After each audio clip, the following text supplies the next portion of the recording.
exciting session. My name is Shenhua Li. I'm a PhD student in chemical engineering, and I'm your moderator.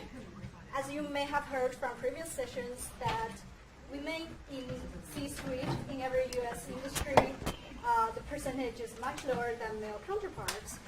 It's really hard for women to lead in the industry. However, there are still some amazing women who have broken through the glass ceiling. And today we're lucky to have two of them, Claire McGrory and Ms. Whitney Kellett. Ms. McGrory is a Villanova graduate. She has her bachelor and MBA from Villanova. She's the chief finance officer and chief compliance officer in Atairos. And Ms. Kellett is the chief information officer in Aqua America, a great company that I pass by every day on my way to school.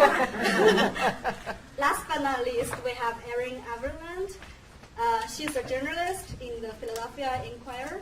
She also authored several books on finance. And this is the second time that Erin is coming to VU Women in Tech Conference. Thanks for coming back, Erin. Of course. So in this session, Erin will interview these two great C-suite women and ask them to share their experience on leading. Without overdue, let's join me and welcome all our speakers. Hey, all right, we don't have mics, so you can't hear us. Just ask us to speak up. So first what we're going to do is introduce ourselves. I'm Erin Everland. I work at the Philadelphia Inquirer, and I've been covering personal finance and investing and anything to do with money.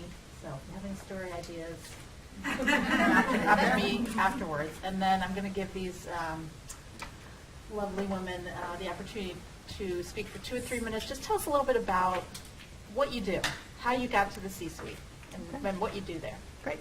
So I'm Whitney Kellett. As I said, I'm the Chief Information Officer at Aqua America. So I'm responsible for all technology, services, staff, systems at Aqua. So data centers, networks, computers, all of our applications, all the things that our company uses from a technology standpoint.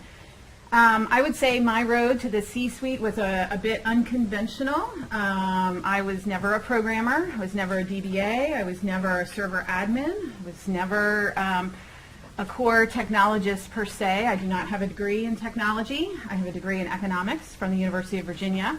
And I left college kind of expecting to go down a business track. As it turns out, I was I went into banking, and they said, hey, we've got this really big technology project we're doing. Can you just try that for a little bit? And then we'll figure out where to send you next. And I never really looked back. So I got into the project management, program management arm of banking and really rode that the whole time. My foray into the C-suite happened when I was consulting, and had been for 5 or 6 years at that point. I had probably 20 years into my career. And the company I was consulting for decided to demote their CIO. It wasn't working. That was partly my recommendation. Having worked with the company as a consultant, I said, it's just not working. And it was a woman, and that was really hard to do. But she was knowledgeable. She was intelligent. She was capable. But she had some skills that it wasn't working, and she wasn't really connecting with her company and with her leadership team. So they decided to demote her, and they asked me to do the search for her replacement. So I thought, this is great. So I wrote the job profile. I came up with the whole structure for what I thought the company ought to do. And 2 weeks later, the CFO, Sean, called me and said, we found our candidate. We're good. I'm like, that, really? Wow. It's only been 2 weeks. I've kind of taken back. And he said, we are totally sold. We want you. And I said, Sean, that's actually kind of funny, but let's get serious now. I've got some candidates for you. I've started networking. He said, no, we want you. He said, you know us. You've been working with us. We know you can do it. And I said, can we just go through the things that I haven't done? Okay. And he said, no. This job is not about being a programmer or a DBA. This job is about knowing your customers. It's about knowing how to motivate, how to lead, how to communicate. and you do all those things beautifully. So we want to hire you. And I said, I'm just not sure. And he said, fine, make a list. Tell me what you need, what it's going to take to get you to our company. So I had a lunch that I will probably never have again in my life. And I sat down and he said, all right, lay it on me. So I listed 10 things that I wanted. My salary, my compensation, my flexible schedule, PTO. And he said, done, done, done, done, done. When can you start? This was in 2011. He said, when can you start? So again, I don't know that will ever happen again in my life. But he opened a door and he said, you can do this. And I have never looked back. So I'm on my second stint as a CIO and probably will have this job or a similar job to it now for the rest of my career. So you were a CIO, and that was your first That was my C-suite job. first C-suite job. And then when did you get to Aqua America? And it's been about 20 months, 20 months. almost 2 years. Okay. Yeah. Claire? It's hard to top that. So, as was introduced, I have been with Ateros for 2 years now. Ateros is an investment company based actually here in Bryn Mawr with offices in New York. We formed, and I joined in late 15. We really formed in 16, and it was a pretty significant shift from what I had been doing before. What I had been doing before, I've been with Sunoco for 13 years. Most of you have heard of Sunoco. Hopefully you've bought some gas there. I joined Sunoco in 2002 and spent 13 years there. So I spent a bulk of, a significant part of my career thus far at Sunoco. So I had about 6 different jobs during those 13 years.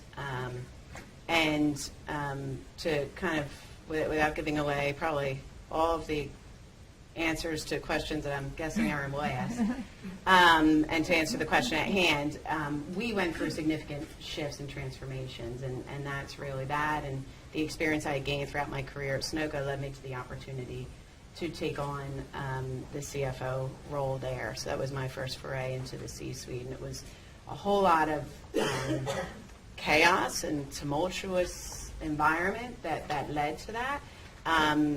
Like Whitney, I actually, she reminded me, the last 2 shifts that led me to the CFO role, I was displacing another female, which was really interesting. And the distinction there that was made was a difference in skill sets as far as my ability to deal with people, both above and below me, which is what I have credited throughout my whole career as far as my ability to progress. And in fact, when I did leave Sunoco, decide to leave Sunoco, I was headed to another company, which was what I would consider to be another old school, definitely, boys club, all men again on the senior, mostly on the board and certainly in the C-level. And I actually, that didn't frighten me because I felt like I had been through that. But I had the fortune to be introduced to my current boss and founder, CEO, at Ateros, who is visionary, and he had left Comcast. He was the vice chairman at Comcast to start this. And the opportunity to be a partner in this company and to be a founding member and to help build it was a challenge for, at a whole new level. And to be coming at a C-suite level and honestly not having any idea of what being a part of an investment company that was a pretty interesting opportunity too. So that's what led to me. So Claire, you, just so we can back up for a sec, you were at Sunoco. What was your last position before you left? Chief Financial Officer. CFO. And what was your background? Do you have a computer science degree? So none of that, and a lot of what I've been hearing today really resonates, and I can't stress enough the importance in technology and how much it weaves into everything we do. I've been an accounting major at Villanova, and then went into public accounting for a few years, and then worked for a startup company and for a few years. That was in 2000 when that was the thing to do. And it was great. It was a great experience, but we grew and then crashed really quickly. And then at Sunoco, what I did have the opportunity to do, being not all of our businesses were consumer focused, but the retail business was, and I spent some time in the retail business where technology is so critical. And I did have the opportunity to partner with our technology team there, whether, because it was so critical to our success, whether it be credit card technology, whether it be the TVs you see at the pumps, whether it be within the convenience store. So my time at in the retail business, 80% of the time I was in the room with technology people trying to figure out solutions. Now, how'd you get to the CFO level, Sunoco? So, Because that is technically, you were C-suite before you left for another C-suite, yeah, correct? yeah. So, for me, probably up until 6 months before I was a CFO, probably pretty important to say, if you asked me if I wanted to be CFO, absolutely not. For me, the responsibility, was a little bit overwhelming to me, and as much more so about the people than the actual technical skills to do the job. But it evolved, right? And what happened was, as I gained more responsibility, I saw the ability to influence, and we did. In the last kind of step, when we had purchased another public company, actually, and there was a woman CFO there, and there was another CEO. So we actually had Interesting. it was, we had a bit of a struggle as far as who was going to run the combined company, two companies of the same size combining. We, ultimately I had my head down trying to do the job. What happened was, as I kind of insinuated, there was just a difference in skill set and So people. who put you forth as CFO? So it was ultimately our board of directors and our CEO, who made that decision. And I do, for me, it was a surprise to me how much I wanted the job at that point, and how much, I had to ultimately go and make the pitch for, hey, I can do this job. But I also had my boss, who was the CEO, of Sunoco at the time, who was standing behind me and also saying, I know you can do the job too. Right. It was a little bit intimidating because I was 37 years old, 36, 37 years old at the time. There certainly had not been a CFO at Sunoco of that age, and there had certainly not been a female CFO in the company prior to that. Interesting. Okay. So from what you guys have told me, and then we have a list of questions, but one of them is, were you mentored by other women or by men in the company? And from what you guys have said so far, it sounds like you had some very senior men put your name forth. Is that the case? Did you have any women putting your name, like mentors, anything? Talk a little bit about that in your careers. So in my career of program sort of project management, all leading up to consulting, I worked with a number of different bosses. I had female bosses, I had male bosses. At the time, the head of the entire program management office at the bank was a woman, Karen Petrisco, and she was highly, highly regarded, and she took an interest in mentoring women. So she identified different leaders throughout the organization and made an effort to sort of put mentoring in place. Which at the time it wasn't a formal mentoring program. I think it evolved into that after I left the bank. So for me, certainly having a female leader, be a sponsor helped. I wouldn't say that was necessary, but it certainly helped. I think a large part of where my success has come from are the teams that I build. So if you go and talk to the people that work for me, I feel relatively confident they're going to give you a positive update. I've had people tell me I'm the best person they ever worked for. And you could go back 4 or 5 companies. So to me, it's not as much about the people above me and what they think. It's about the people that I'm nurturing who are going to take my place. If I go to the next level, what team is going to sort of take over? And so it's really important to me, succession planning and understanding who's there so that I can do the next job and somebody can come in and do mine. So that's been an important tenet for me, through my career. Just putting that in place. What about you, Claire? in terms of like, did you have men and women mentoring you? I had or mostly men. There weren't that many in oil women. and gas, really? Yeah, shocking. Right? It's a funny story. When I was a software, and throughout my whole career, and I spent a little bit of time at PwC, there was more women leaders there, and there was just, at the time, not a ton, but there was more than I had had subsequent. So the headhunter, I did not want to go in an interview at Sunoco. I have been in a software company. It was the first time I was actually proactively looking for a job, not just to guess, nah, that's an old boys club. I know it's an oil and gas company. I can wear jeans to work. I'm not going to Sunoco. And trust me, just go. It's a pretty interesting opportunity. And I was still only 5 years out of school, and I went, and sure enough, I met with 4 or 5 white men, including the CFO at that time. But my vibe, my intuition was that these were great people, ultimately. And I also interviewed at Comcast, and at the same time, Comcast then isn't what it is now, but it was okay too. But I actually took the job at Sunoco because I had a great sense and vibe of the people. And sure enough, I'm still close with all of those men. It actually brings me a little bit of emotion because I had such great opportunities there, and they really worked hard to give me those opportunities, and there was a lot of trust on both sides. And they mentored you. And they mentored me. Yep. And then we had a change. 5 years later, we had a complete change in our regime a few times. And I worked for then the best boss I ever had, which is the first time I was clued into really what EQ really was. The emotional intelligence and understanding people. And he came into the company, not even being from this area, and he worked hard to put women in strong positions, and he recognized, and people of color, and he was very aware of the need for senior people to do that. So for me, that was the best learning opportunity I had. But even since then, it's just been that way. And I've had phenomenal sponsors and mentors that are men. So I've been very fortunate. But it's one of the things that when I did have the opportunity to be a leader of the company and sit at the table, that was what was it's cliche. That was what was most rewarding. I actually could then sit there and influence, and I couldn't believe that I didn't want this job.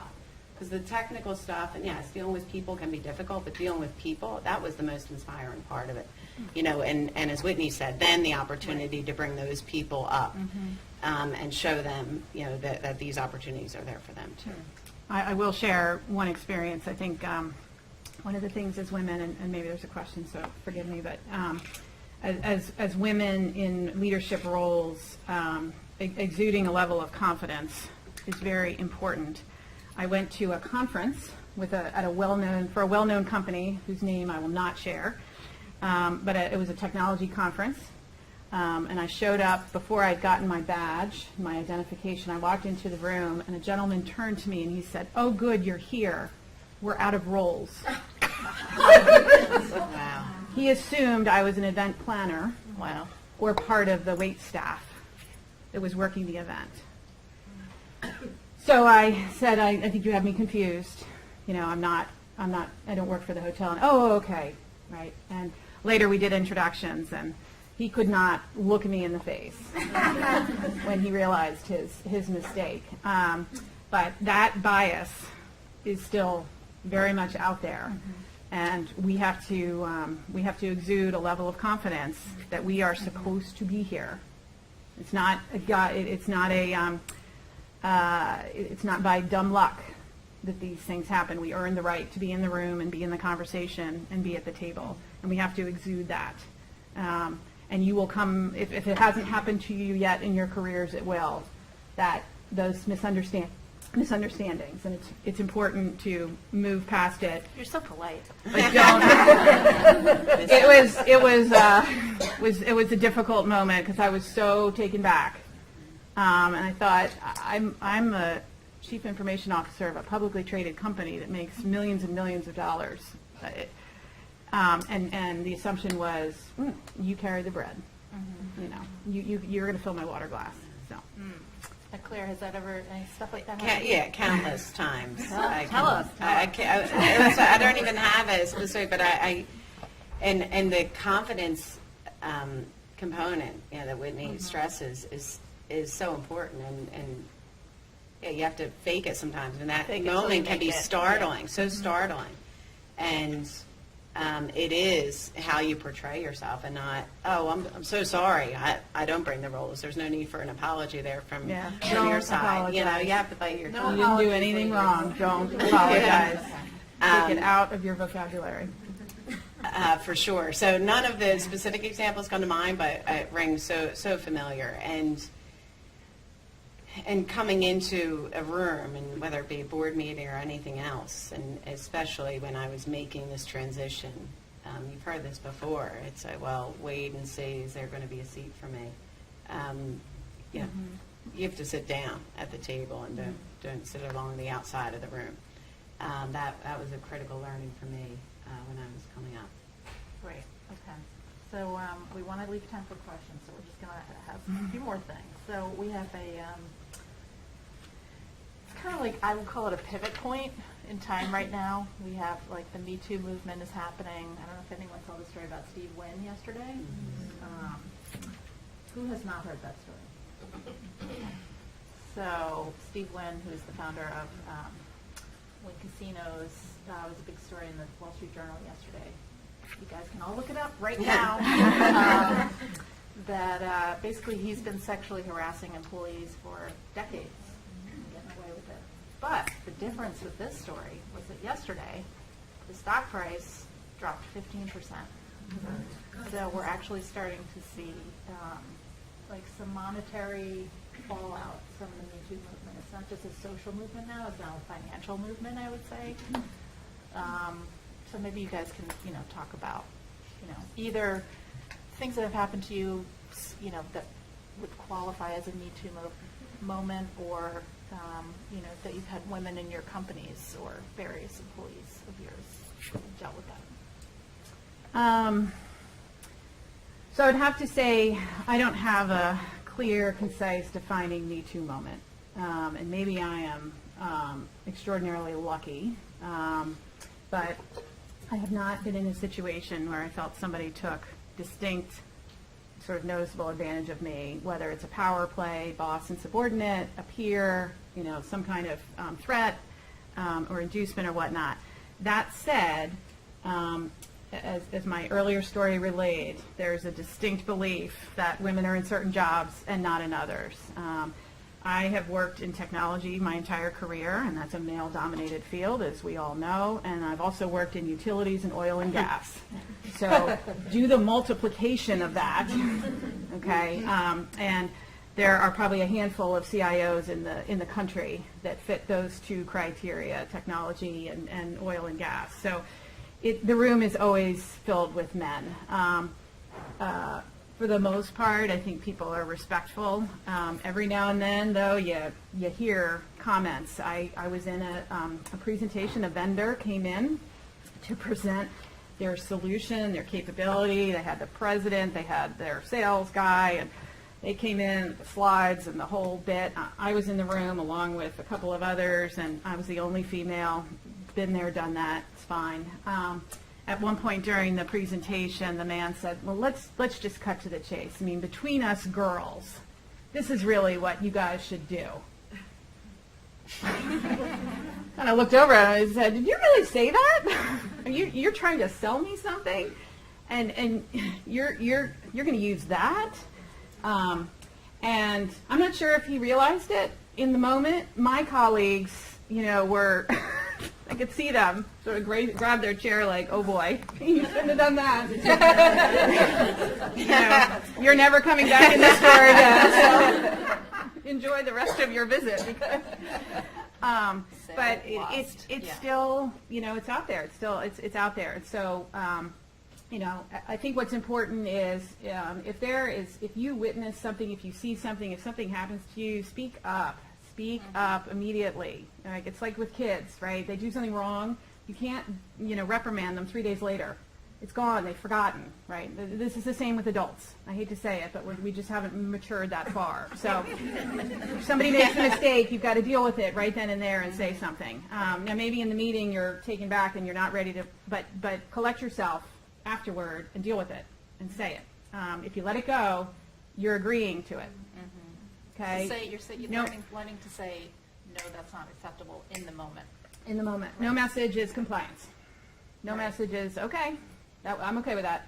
I'll let that one go. So I think, you know, and that's not, doesn't come naturally to some of us. One of the best classes I took in high school and in college was public speaking. Okay, if you have not taken a public speaking class or you're scared to speak in public, and maybe this forum's a little bit big, but even a smaller group, take a public speaking class. You need to be able to advocate for yourself, for your team, for your company. You need to get comfortable with it. Find ways to get comfortable with that, but take a class, read a TED Talk, listen to a TED Talk, take webinars, but you need to get comfortable with speaking, and speaking positively and speaking critically. How about you, Claire? I spent a lot of time thinking, like many of you, I'm sure, just reading these articles and hearing these stories and getting really bummed out about it. And, I've been fortunate in a sense that, I've been very fortunate in that nobody that I was ever a leader or mentor or sponsor or my boss ever crossed any line. And I spent many hours traveling and working late nights. But it's real. I worked in an environment, I've had plenty of colleagues who thought they could influence, me and cross the line for sure, or try to cross the line. And so I'm able to recognize that, wow, what would that have looked like if that was my boss? And what if I had been in an industry where I really didn't have anywhere else to go? So I do think about it a lot. And what I do believe, and I think my experience speaks to it, is there are certainly bad people out there, and I've seen them. There are way more good people, and I've had 10 different bosses that were men that were tremendous people. So let's keep that in mind, too. This is real, and I am happy that all of this is coming out at once because it substantiates what's going on there. And therefore, it's not just one incident that gets brushed under the rug. However, I also spend a lot of time thinking about the threat. Thinking about women coming into the workforce or growing in the workforce, feeling the threat and behaving differently in the workplace, just being too scared or too overly sensitive. And I do think it's on women, unfortunately, right? And it's to use common sense and know that you have to develop these relationships with people. And men and women in the workplace, and use your common sense on when somebody is being really disrespectful and taking something that isn't theirs, taking something from you, and when they're just being nice. Because what I don't want to see is us go into a place where women aren't invited, or men, and this would be completely silly, I recognize, but they're afraid to invite women to the table because we go too far in the other direction of having dinner, and having a business dinner and doing such. So I spend a lot of time being bummed out and feeling really bad and mad at these men that put women in these positions and they're trying to do their job. And then I really say, what can we do? What as women, how can we empower ourselves there? And I really try to tell, my nieces and daughter to behave that way. And let me just finish with this, and then I'll try to get off my soapbox on this one. I do believe, again, a large part of my success is because of the relationships I've developed with people, and you have to have some trust. And sometimes with colleagues, that trust was broken, and we said, go away. And actually, luckily, that didn't impact my career. So I do believe relationships are key, and that's why I think we have to not be too scared, right, to be in the workforce and to be a room full of men having a business conversation. So we're going to open it up. Questions? Yes. So this is actually a topic that has been on my mind, and it's a topic that seems to be in my company's mind too, and it's about engagement. So I was wondering whether you're in C-suite or you're in some other role and whatever career journey you're on, how do you personally stay engaged in your job, and what does that look like to you? What do you mean by engaged? How do you look for opportunities that are engaging to you, and how do you find opportunities that are an authentic fit for you? Good question. That is a good question. So if you mean kind of as far as within my career, is that the? Your experience, like Yeah. how have you navigated that so Yeah. that it's like a very authentic opportunity for you and Right. vice versa? Right. Yeah, that's, and hopefully I hit on your question because I mentioned I had the opportunity to have a bunch of different roles at Sunoco. Every single leap I took, I don't know if I can do that job. But what I did was I stayed connected with people throughout the organization, right? And I didn't make too much of it in the sense I didn't say, well, this is life changing, right? If I go in this direction or that direction, stay in my current role or take this new opportunity. I was more about just gaining experience. So that there was that mentality that I had, first and foremost. And in fact, when I made when I was in accounting and I made the leap to finance, which probably many people that aren't in that world are like, well, it's all the same to me. But it was a pretty distinct move within Sunoco, and I had not had an MBA at that point. In fact, I had just convinced our CFO to pay for my executive MBA program here, which I had to go and ask him for. And I was given an opportunity to work for what was known as one of the toughest guys in the company. Another white man, right? Another of the toughest guys on the refining side, very technical, really hard-nosed. And I said, and it was in finance, in refining, technical, crack spreads, engineers, doing finance. And I was starting like that week in the EMBA program, which was several hours of commitment a week. And I'm like, well, I can't say no. What would that look like? That would look stupid. And what would other people below me think then too? So I just said yes, because I didn't know if I'd like it, and I was pretty sure I would hate it. But I thought, well, it's an experience, and for me, I knew I was open for the opportunity and the change. So I took it, and it was phenomenal. And the fact that I was doing that and in the MBA program at the same time compounded the learning for me. And guess what?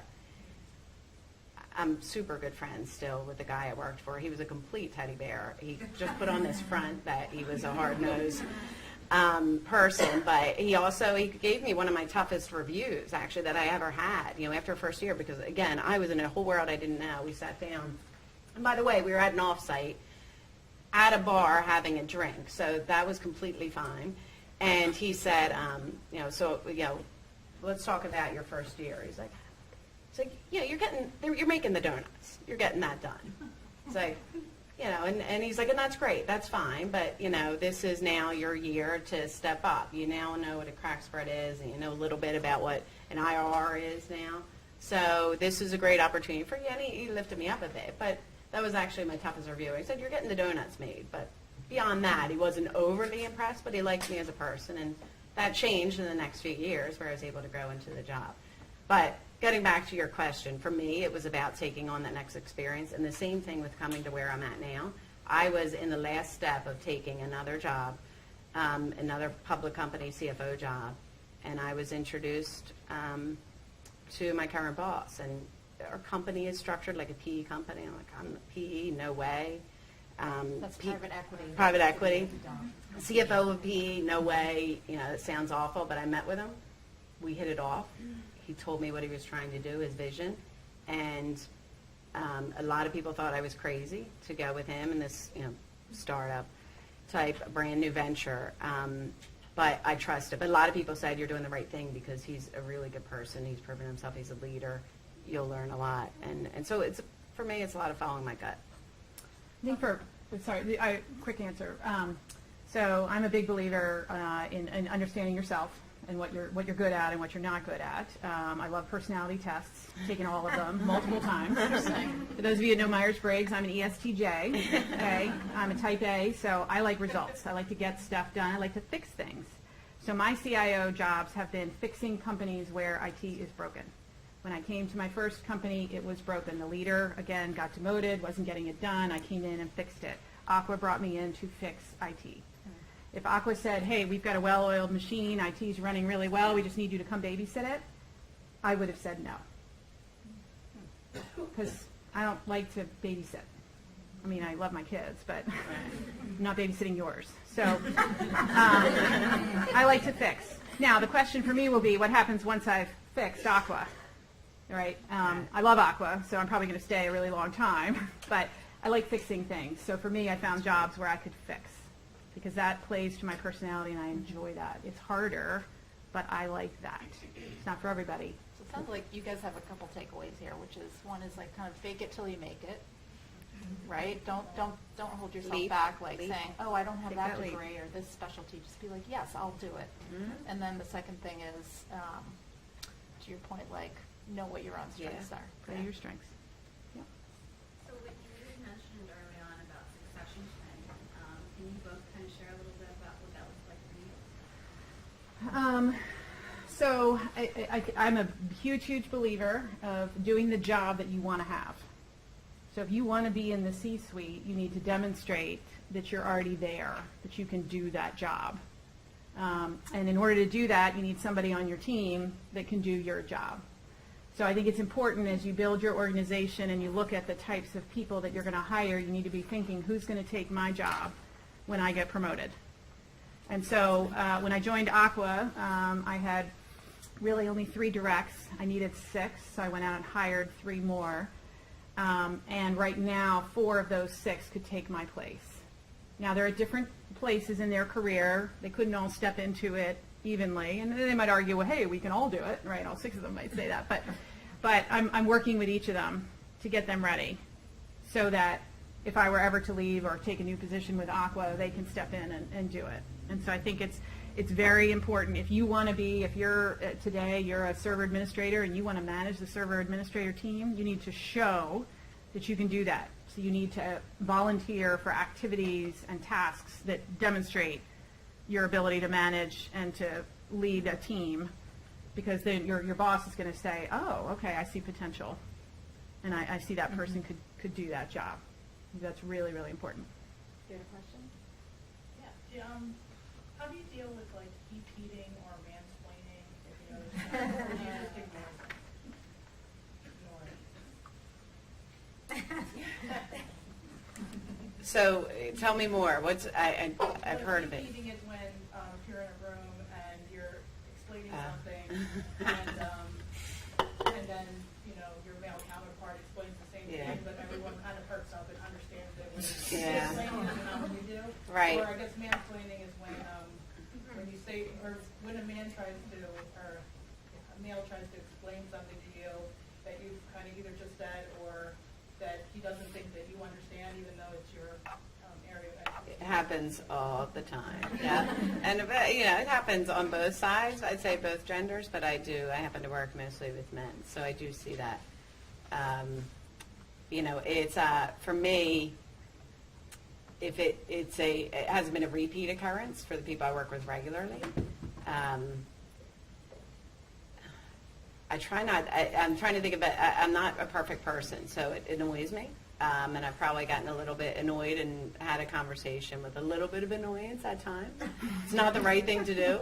But just say, or, what I have done actually practically, I know I can think of a certain instance where I just, going forward, if that was happening a lot and it was somebody that was kind of on the same level, I actually went about my job a little bit differently and thought about, if we're working on a project together, let's think about shifting this differently. If every time we're in the same room together with this consultant, it's a flaw, right? It's a character flaw in my view of that person, and let's see how we can get to the end. I'm not going to correct everything about your personality today, but how else can we get through this project without me being annoyed every time we're in a meeting? Not necessarily the perfect answer, but that's how I've gone about it. I'd probably take it offline and have a one-on-one conversation. Most people, their bark is louder than their bite. What do you say in that conversation? So we were in the meeting and we were talking about this, and I said it this way, you said it almost exactly the same way. Why? Why did you feel the need to say it again? I made my point. Everybody understood it. Did you not think that I said it correctly? What part of what I said wasn't accurate? I keep it objective. But I would have that offline, right? People, it's a hard time taking criticism in a group. It's easier to do it one-on-one. Most people will actually take criticism very well. Most, not all, but most will take it really well if it's delivered in a respectful way. But it's also okay to say, I thought I explained it clearly. You didn't hear that, so what did I say that was misunderstood? Some people are just talk a lot, right? And they feel like they need to. They really are. Like the person I'm thinking about, I don't think he just feels like he sees it in his head. And yet I try to think the best of people and say, you know what? He's really not putting me, I try to, and it's not always the case true. He's really trying not to put me down. It's also a reflection on them generally. And this, this was a really good story about, and it kind of goes back to the Me Too, but if I can take just a moment, because it comes back to the whole reflection on them. My first job as an investor, running investor relations, the first time I was running investor relations for Sunoco, we do public conference calls with all the analysts. They call in, they ask questions. A lot of people are shareholders are listening. There's hundreds and hundreds of people listening, including a lot of our employees. It was one of my first calls, and pretty nervous because you're the CFO, the CEO, myself in the room, and you're trying to be prepared with every question they could possibly answer. My job was to make sure the CEO and CFO was prepared, and I would have to step in and answer. One of the analysts came on the call, and he was a big bully. He always was a bully, and he was a show-off, and he said, asked a question, and I tried to clarify. I said, Mark, did you mean, were you trying to get this or this? He said, whichever way you want it, sweetheart. So he said on the call, on the public call. And at the time, our CEO, was a woman, and everybody just went like that. And I kept my cool, gave him the answer, and then called him up afterwards. And everybody, and I was getting so many calls, emails from other analysts, like, what a jack type person. So it was a full reflection on him. I really didn't have to do anything, but because I dealt with him, I caught him up. And he's nice as can be when I talk to him one-on-one, but he liked to bully. And I caught him out on it, and he just kind of laughed off. But he was very respectful from then on, because I think it probably came back to him. One more question. Yes. Sure. It seems like you are both at the top of your game in the C-suite. What is your goal for self-improvement in the next year? Because you haven't come far enough. I have. That's a great question. So the one thing in my career I have not done, I never got an MBA. And pretty much, not every year, but every couple of years throughout my career, my boss has said, how come you don't have your MBA? You need your MBA. You need your MBA. And Do you really need an MBA? And it was never the right time. I have 4 children. They took up a little bit of time. My husband and I moved 5 times in the first 5 years of our marriage. Wow. He works full time. We have a lot going on. We're active in our communities. We volunteer. And so adding one more thing it's still noodles, I do ask the question, what would it get me besides the letters on the piece of paper? Because I've pretty much done everything I'm going to learn in the class. Like I mentor some people and they tell me I have this assignment for my MBA class and I have to do this, and I think, oh my God, I've done that like 20 times. Which example do you want? So that's still out there. But I hope to continue. Some of my mentors want me to consider a broader role, so a CEO role, and take the experiences and translate that into a CEO role one day. And Rock on. We'll see. Yeah. We'll see.